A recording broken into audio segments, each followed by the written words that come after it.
Bueno, buenos días y gracias a México Business por invitarnos a participar como moderador de este panel. La verdad es un panel muy interesante, muy importante y más que estamos hablando de los alimentos, parte fundamental.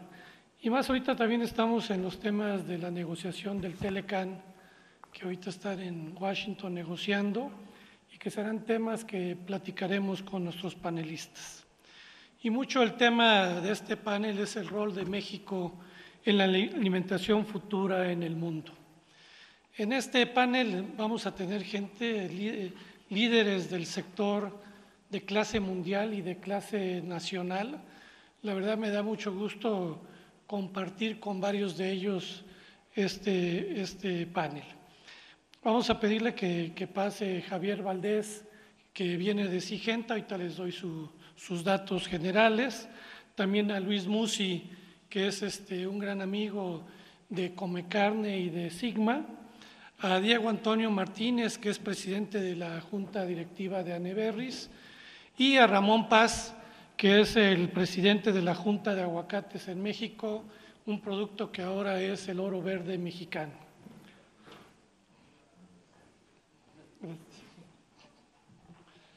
También digo que los berries son el oro rojo. La verdad es que ahorita les voy a platicar algunos temas. En el caso de Javier Valdés, tiene más de 26 años de experiencia en el sector agroindustrial, tanto nacional como internacional. Ha trabajado en Brasil, cartera de herbicida de Syngenta, líder para América Latina. Y en 2011 se convirtió en el líder de cartera de maíz de Syngenta para el norte de América Latina. Entre 2012 y 2018, Javier Valdés es director general de Syngenta México. Durante su mandato como director general, ha hecho esfuerzos en la implementación de la agenda estratégica de la empresa para promover la seguridad alimentaria del país, ayudando a los agricultores a aumentar la productividad de sus cultivos. Es ingeniero agrónomo de la Universidad de Chapingo y maestro del Tecnológico de Monterrey. Entonces, un aplauso para Javier Valdés, por favor.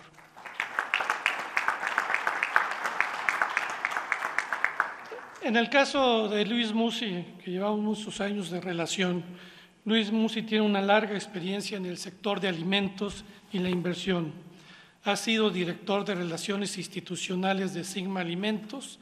También es vicepresidente del Consejo Mexicano de Inversión, que promueve la inversión extranjera en México, y está ocupado a varios puestos en los sectores de seguros, textiles, celulosa y papel. Es licenciado en Administración de Empresas de la Universidad Iberoamericana, maestría en la Universidad de Michigan y títulos de posgrado en la Universidad de Stanford y en el IPADE. Démosle un aplauso a Luis Musi. Diego, que es el más joven de todos los que estamos aquí, Diego Antonio Martínez, tiene título en Ingeniería Industrial del Tecnológico de Monterrey, Campus Monterrey. Trabajó durante 8 años en la industria azucarera como CEO de FMAN y ha trabajado para multinacionales en Black & Decker en Chile, Coca-Cola de Chile y Forestal Arauco en posiciones de marketing, gestión y cuenta el producto y ventas de gestión. Desde 2012, Martínez ha sido CEO de Hortifruit México y en 2016 se convirtió en presidente de la Junta Ejecutiva de Aneberris. Martínez es miembro del Consejo Mexicano del PMA. Démosle un aplauso a Diego. Con Ramón Paz, que hemos tenido participado en varios eventos juntos, ha trabajado por más de 20 años en la producción y exportación de frutas frescas, especialmente aguacates y mangos. Ha sido director general de varias empresas exportadoras. En el año 2000 fue elegido por un mandato de 2 años como vicepresidente de APIAM, la Asociación de Productores, Empacadores y Exportadores de Aguacates de México. En la actualidad es un agricultor de aguacate, asesor estratégico de APIAM y vicepresidente de la Junta de Alianza Internacional de Frutas y Hortalizas Exportadores para la Promoción de la Responsabilidad Social de México y presidente de Paz Mendoza y Asociados y Sistemas Frutícolas, empresas dedicadas a la consultoría de agronegocios y frutos a la exportación. Gracias, Ramón, por estar con nosotros. Para empezar con los retos que tiene México para los alimentos al mundo, quiero empezar, antes de darle la palabra a los panelistas, darles algunos datos importantes. Como decía Pablo Escarra, México es una potencia económica, algunos dicen que somos el 15 o somos el 14, pero también hay datos en los alimentos. México es el 10º productor del mundo, o sea, tenemos un papel estratégico, se ha hecho la tarea en México. A nivel de Latinoamérica, después de Brasil y Argentina, somos el 3er productor mundial y también somos el 10º exportador a nivel mundial.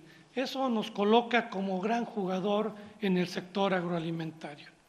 Como un dato general, que vamos a tratar el tema de la sustentabilidad y todo, México desde el 94 al 2018, solamente la superficie cultivable se ha aumentado en un 13%, es decir, no hemos subido mucho la superficie cultivable, pero el volumen de producción se ha incrementado en un 83%.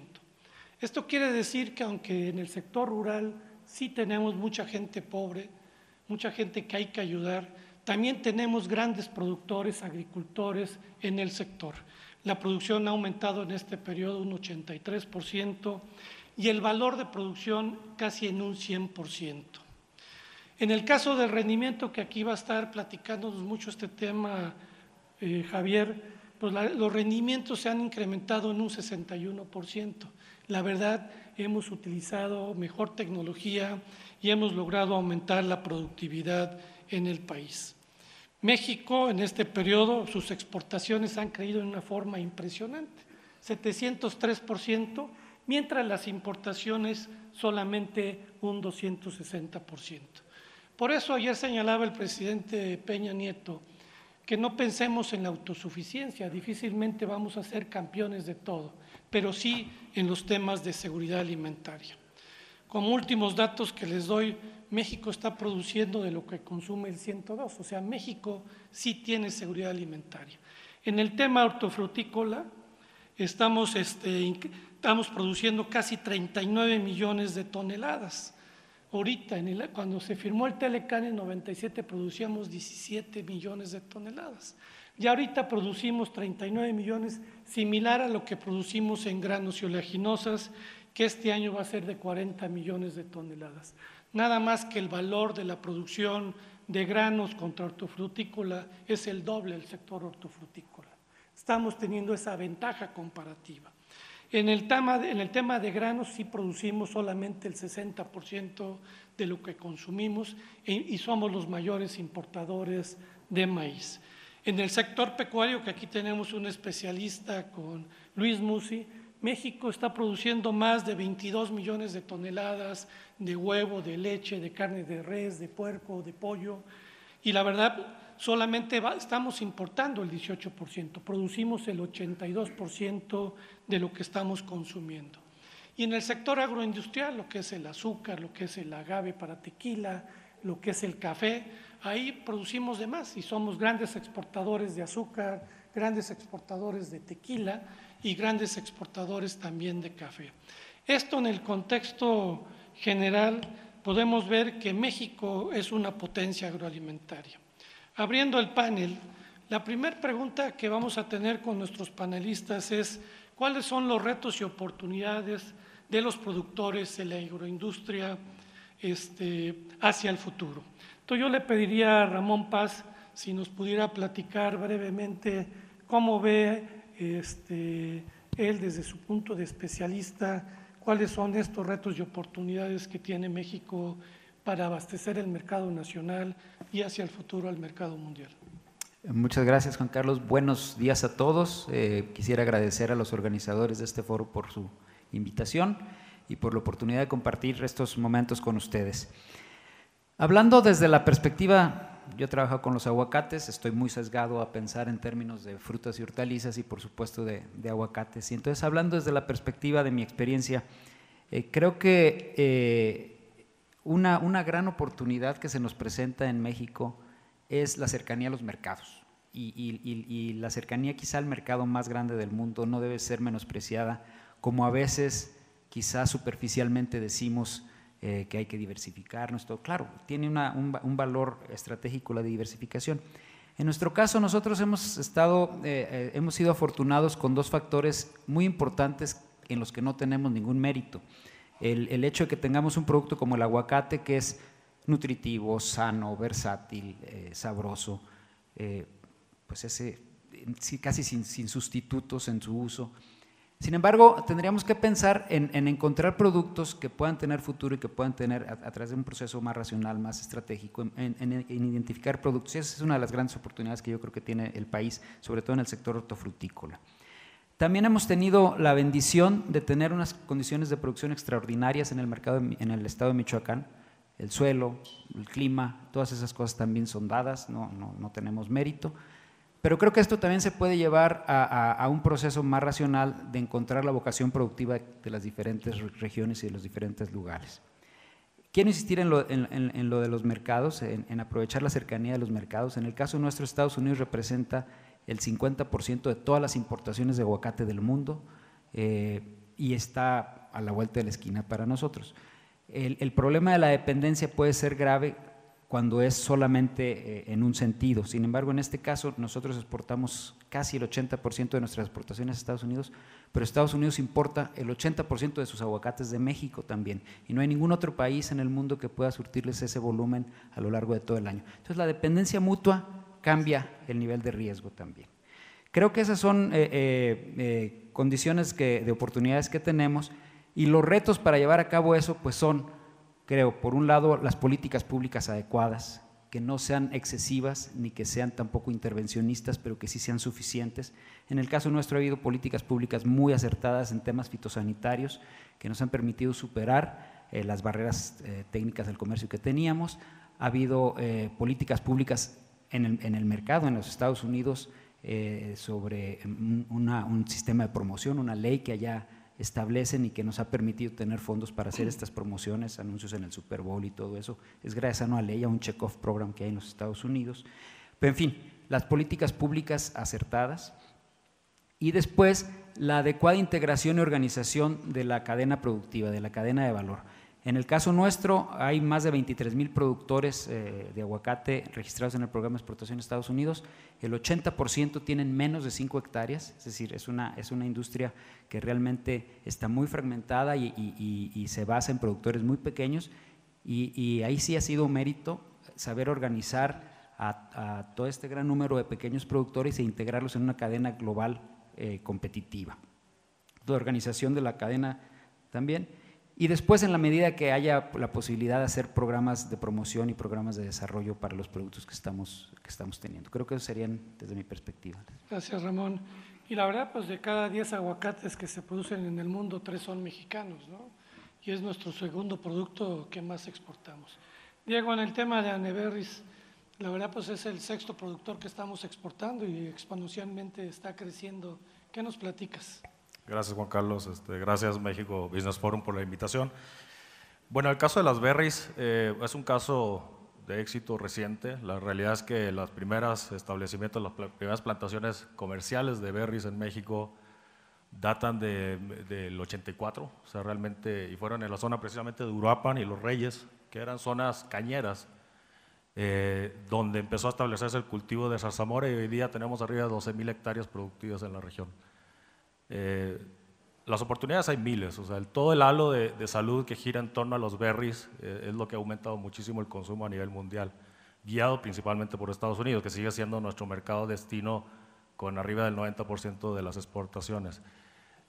México, por lo que comentaba Ramón, tenemos una gran ventaja en tema de clima. Nosotros podemos producir prácticamente 10 meses del año si quisiéramos. La realidad es que no lo hacemos así porque habría un overlap con Estados Unidos, que es el principal productor también de la categoría. Entonces, nosotros básicamente lo que estamos haciendo es cubrir las ventanas de contraestación donde países como Hemisferio Sur, Chile, Argentina, Perú no producen, y así también Estados Unidos. Entonces, en esas ventanas la realidad es que está la oportunidad. México todavía, nuestra producción en términos de arándano, de frambuesa, de zarzamora, diré yo, todavía tenemos un espacio muy grande para crecer, para poder cubrir esa demanda que hoy día existe en el mundo. Obviamente los nuevos mercados son un reto importante, el consumo no es mayor. Hace poco firmamos el protocolo de fitosanitario para exportación de berries a China. Todo el mundo pensábamos que los chinos nos iban a consumir una cantidad impresionante de toneladas, y no fue así. Nos dimos cuenta que hay que desarrollar esos mercados. El mercado chino es un mercado que no consume o no conoce los berries frescos. Entonces ahí están los retos de seguir creciendo la categoría.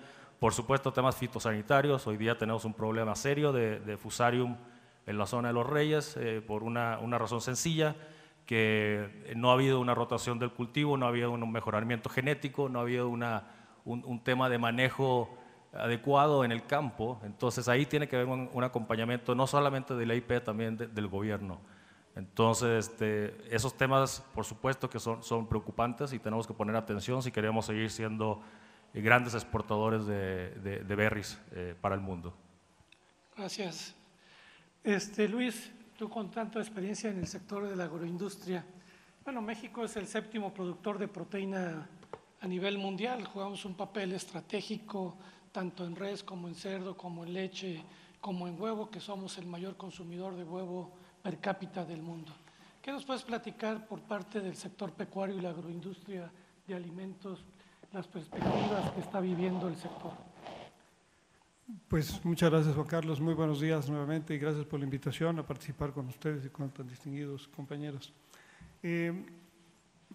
Pues buena parte de lo que yo tenía preparado lo dijiste tú, te adelantaste a decir una serie de cifras que íbamos a compartir con los demás, pero puedo repetir, como bien decía Juan Carlos, que estamos en el 6º lugar mundial de bovino, el 8º en porcino, el 6º en pollo. En leche producimos cerca de 11.000 millones de litros al año. Y una aclaración que es muy pertinente es que yo estoy representando al último eslabón de la cadena de transformación. Nosotros no representamos a los criadores ni a los engordadores, más bien sino a los transformadores de esa proteína en producto final para el alcance del último consumidor.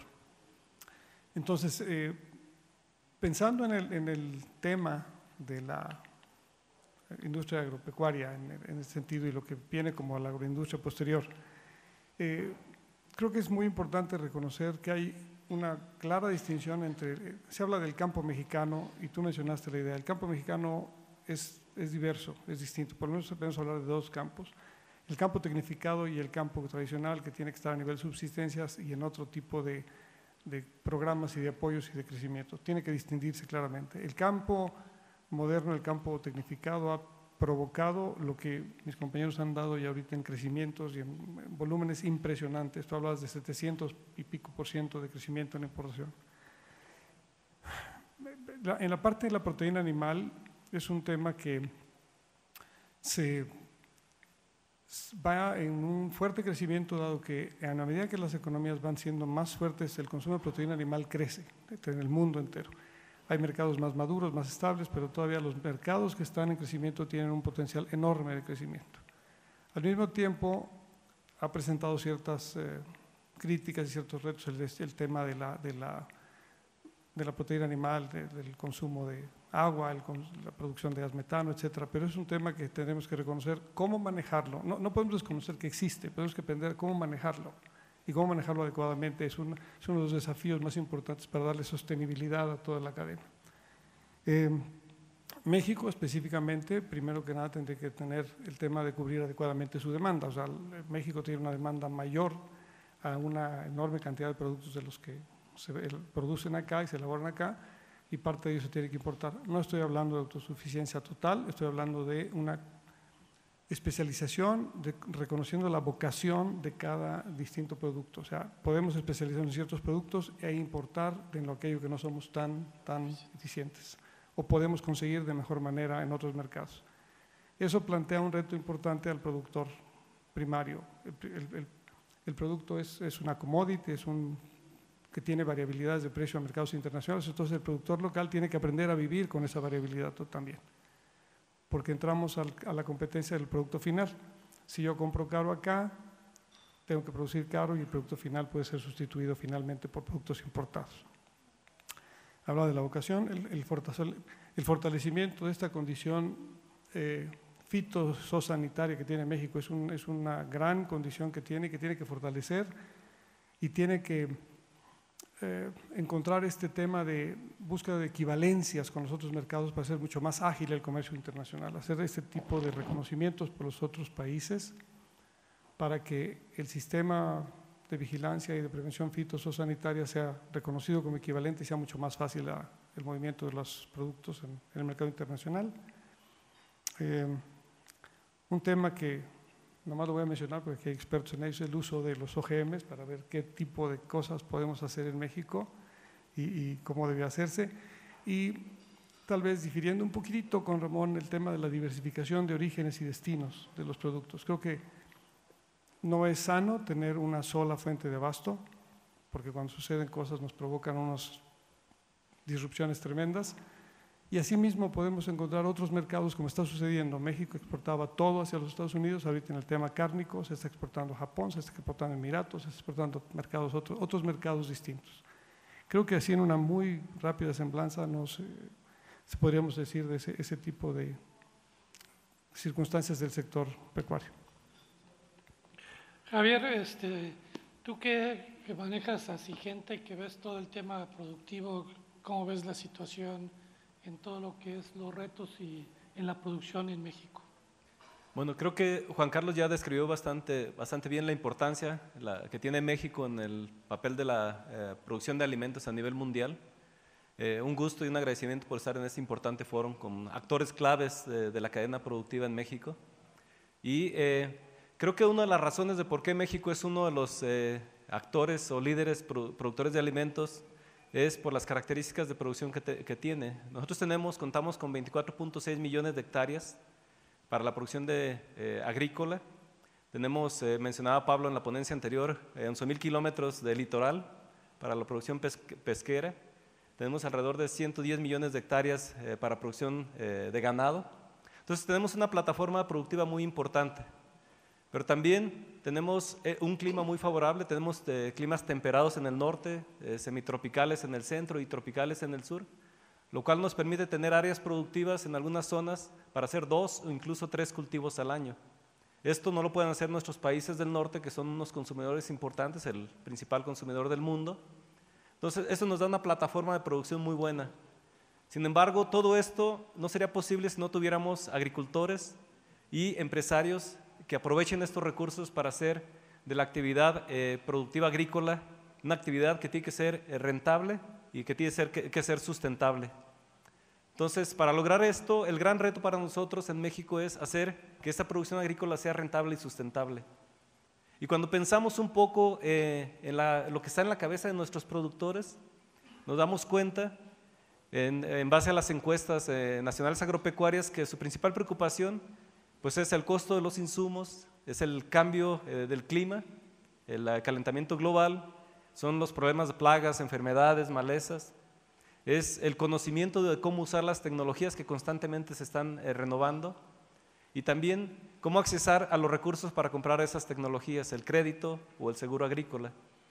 Entonces, hacer la actividad productiva rentable en México está en una variable de productividad o rendimiento por hectárea. Y esto está bastante demostrado que mientras más productividad, cuando los precios de las cosechas como están ahora están bajos, a mayor productividad, la elasticidad del retorno de la inversión para el agricultor es mucho más atractiva por cada porcentaje de incremento de productividad que nosotros tenemos. Por poner un ejemplo, en el caso de maíz, los cálculos que nosotros hacemos dentro de la empresa es el incrementar 1% la productividad del agricultor con las mismas condiciones o factores que está usando y una variable tecnológica pequeña, le puede dar un 1% le puede dar un 5% más de retorno de la inversión. Es decir, si nosotros logramos incrementar 5% de la productividad, podemos estar hablando de 25 a 30% más de retorno de la inversión para el agricultor. Entonces, la variable que tiene el agricultor en su cabeza de costos de los insumos es mucho en función de qué tecnología se está usando para producir. Tiene que ver mucho el control de plagas, enfermedades, los problemas de altas, bajas temperaturas, también tiene que ver con tecnología. Hay tecnologías para que los cultivos toleren estas inclemencias climáticas o protegerlos de los problemas biológicos que se le presentan. Entonces, creo que la gran oportunidad para nosotros, usando esta plataforma, todo este potencial que tenemos de tierra, de clima, es penetrando más la tecnología, pero también haciendo que nuestros agricultores tengan una actividad rentable. Y otro de los grandes retos que tenemos es hacer ese cambio, ese switch que mencionábamos. No necesitamos producir maíz en todo el territorio de México. Tenemos áreas productoras en donde sembramos maíz, pero el clima, la lluvia, no es suficiente para tener una buena producción. Entonces no es rentable para el productor.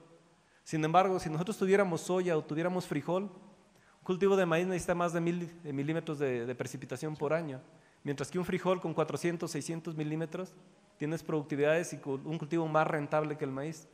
Entonces yo creo que tenemos que también direccionar la vocación de la tierra a la característica o al cultivo que mejor se adapte, mejor rentabilidad tenga para el productor, y cambiar ese pensamiento que tenemos que producir maíz en todo el territorio mexicano. Gracias, Javier. Y bueno, Ramón, en el tema, ¿qué ha pasado en el aguacate, en el uso de tecnología? ¿Cómo se ha vuelto tan competitivo el aguacate? En 1994 producíamos 400,000 toneladas y hoy estamos produciendo casi 2 millones de toneladas. ¿Qué ha sucedido en la parte tecnológica y el éxito del aguacate? Yo creo que esa es una de las áreas de mayor oportunidad para el sector aguacatero, es una de las tareas pendientes que tenemos en nuestro sector. El crecimiento de la producción que mencionas se ha dado fundamentalmente a partir de una expansión de la superficie agrícola, no solo en el estado de Michoacán, ha crecido mucho el aguacate en otras regiones. Yo me he referido al caso de Estados Unidos porque es el que es prioritario en Michoacán, pero Jalisco está creciendo mucho en otros lugares. Básicamente ha sido una expansión de la superficie agrícola.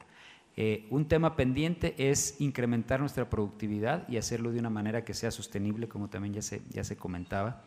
Y ahí hay algunas barreras y algunas dificultades. La fragmentación de la tierra, hasta que socialmente es importante y que les comentaba ahorita, representa una dificultad por la escala de los productores y por la posibilidad realmente de difundir nuevas tecnologías. Sin embargo, en nuestra asociación estamos trabajando, hemos firmado algunos convenios de colaboración con algunas instituciones de investigación, notablemente el Instituto de Ecología en Jalapa, para encontrar mecanismos, metodologías de producción que sean más sostenibles y que sean a la vez también más productivas. Y creo que ese es un reto que tenemos con el fin de poder seguir aprovechando las oportunidades que hay en el mercado internacional a través de aumentar nuestra productividad. Ese es un reto para el que necesitamos tecnología sostenible. Muy bien. Diego, y en el tema de berries, me acuerdo que en 94 producíamos algo así como, producíamos en alrededor de 1000 hectáreas, 2000, hoy llevamos 17, 18, que espanta mucho a tu competencia en Florida y todo. ¿Cuál ha sido el éxito que han tenido los productores y la cadena en el crecimiento en este producto que el 90% lo estamos exportando principalmente a Estados Unidos y a otras partes del mundo? Bueno, como te decía, yo creo que el detonante ha sido precisamente el consumo. O sea, el consumidor está buscando cada vez más estos productos saludables, convenientes para comer. En el caso de los berries, los 4 berries son muy complementarios, o sea, no compiten uno contra otro, sino que los puedes comer de manera complementaria. Y yo te diría, el caso, vuelvo a lo mismo, o sea, en el caso particularmente de los Reyes, que fue donde yo te diría fue el origen de todo este boom, eran zonas cañeras, tenemos productores que la tenencia promedio de la tierra son 2 hectáreas. Entonces, ese productor, por supuesto, el valor que le trae producir 1 hectárea de zarzamora contra una de caña, pues es abismal la diferencia. Ahora, como dice Ramón, yo siento que también coincido que hay retos importantes. El tema de tecnologías para la plantación, para el cultivo de zarzamora es primordial. Son tecnologías que aún están poco fuera del alcance de la mayoría de estos pequeños productores, porque son tecnologías caras. Básicamente son macrotúneles para proteger la cosecha, por lo que comentaba muy bien Javier, por las las inclemencias del tiempo. Últimamente hemos visto fenómenos naturales rarísimos con granizadas en febrero y marzo, que estamos en plena cosecha. Entonces, estas situaciones pues, son desastrosas para nuestra agroindustria. El tema de uso de tecnologías de riego, también importantísimo. Lamentablemente, muchas de las regiones siguen con prácticas arcaicas de riego rodado, que eso también detona problemas de fitosanitarios, de plagas, etc. Entonces, yo creo que ahí también hay una oportunidad tremenda y también un desafío tremendo. Y la última, yo diría genética. Necesitamos invertir en genética. Yo creo que, de nuevo, o sea, aquí el tema productividad es clave. Yo me acuerdo de una plática que tú hacías, Juan Carlos, que tú decías costos, o sea, enfocarnos en los costos de producción. Entonces, hoy día todos los insumos agrícolas se suben, las tecnologías son caras, etcétera. Y si no tenemos genética que responda, o sea, que nos responda con productividad para poder hacer frente a estos costos estamos fritos. Entonces, yo creo que ahí hay también una oportunidad tremenda en el país de buscar esta nueva genética. Estamos muy lentos, lamentablemente. Hoy día, en el caso de Zarzamora, tenemos una sola variedad que ha sido la reina por 28 años y urge un cambio. El tema de arándano, hay una sola genética que es la que reina en todo el país, que es la Biloxi. También se requiere de nueva genética más productiva que se adecue mejor a los climas y a los suelos de México. Y bueno, el caso de fresa y zarzamora, más o menos por la misma línea. Gracias, Diego. Luis, en el sector pecuario, ¿cuál ha sido la evolución? Porque tú señalabas el crecimiento que ha tenido el consumo. Afortunadamente, estamos comiendo más proteína animal y pues eso es muy bueno para la población. Algunos datos hablan para este año de 67 kilos per cápita que vamos a tener, principalmente comemos pollo, luego cerdo, luego res, consumimos algo de leche. ¿Cuál ha sido lo que tú has visto como parte de la cadena que la conoces? ¿Cuáles han sido los impactos que has visto, la evolución del sector pecuario? En el tema pecuario, los crecimientos han sido pues bastante disímbolos. La res ha tenido un crecimiento aproximadamente de un 1.2% por año, el cerdo lo ha tenido de 3% y el pollo es el que ha sido la especie reina en este sentido, ha estado creciendo al 3% anual. El porcino también ha tenido últimamente unos años de mucho crecimiento.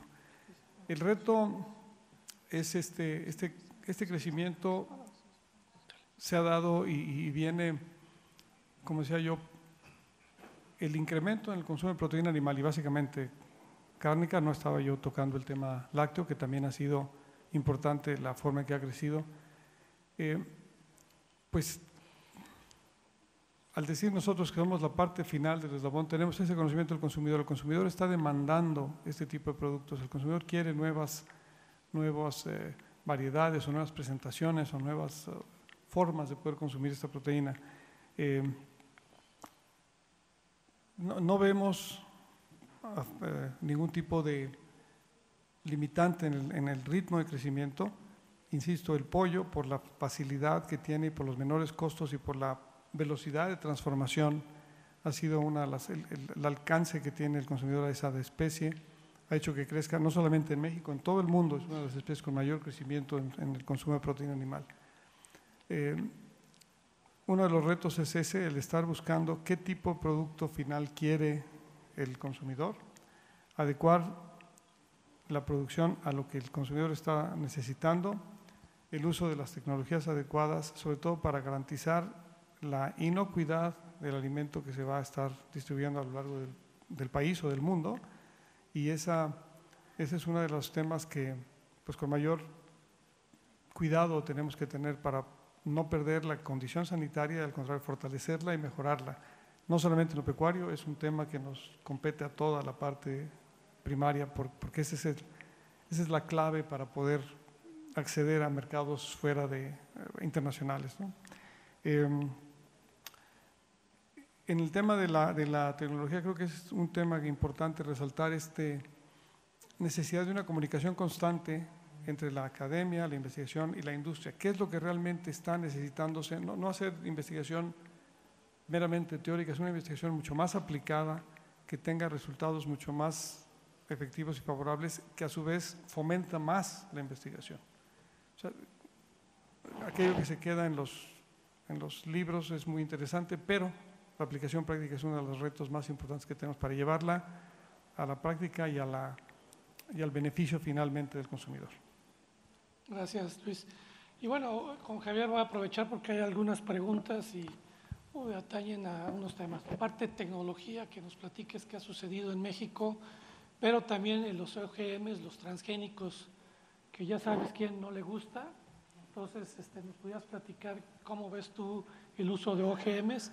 De los cuales, pues el maíz amarillo que importamos, casi 15 millones, pues casi todos OGMs, ¿no? Entonces, que nos platicaras de este tema, y también del tema que se habla de la autosuficiencia, principalmente en maíz. ¿Cuál es tu opinión como especialista en el tema? Bueno, yo creo, empezando por la primera parte de la pregunta, creo que tenemos muchas oportunidades para desarrollar tecnologías que permitan ser más productivos en lo que actualmente tenemos. Podemos ver casos de maíz en el centro, principalmente centro y sur del país, donde nosotros podemos duplicar, incluso triplicar los niveles de productividad que tenemos actualmente. En estados como Oaxaca estamos en promedio de 2 toneladas por hectárea, en Chiapas poco más de 3 toneladas. Entonces nosotros podemos sacar, usando híbridos, usando protección de cultivos y una buena fertilización, en Chiapas podemos sacar 8 o 10 toneladas por hectárea con condiciones de lluvia. Entonces podemos pasar de 2, 3 toneladas a 10 toneladas por hectárea con tecnología. Y como ese, hay muchos ejemplos. En tomate hemos demostrado, Syngenta por ejemplo tiene el Good Growth Plan, hemos demostrado que podemos duplicar la productividad de tomates con los pequeños productores del centro y sur del país.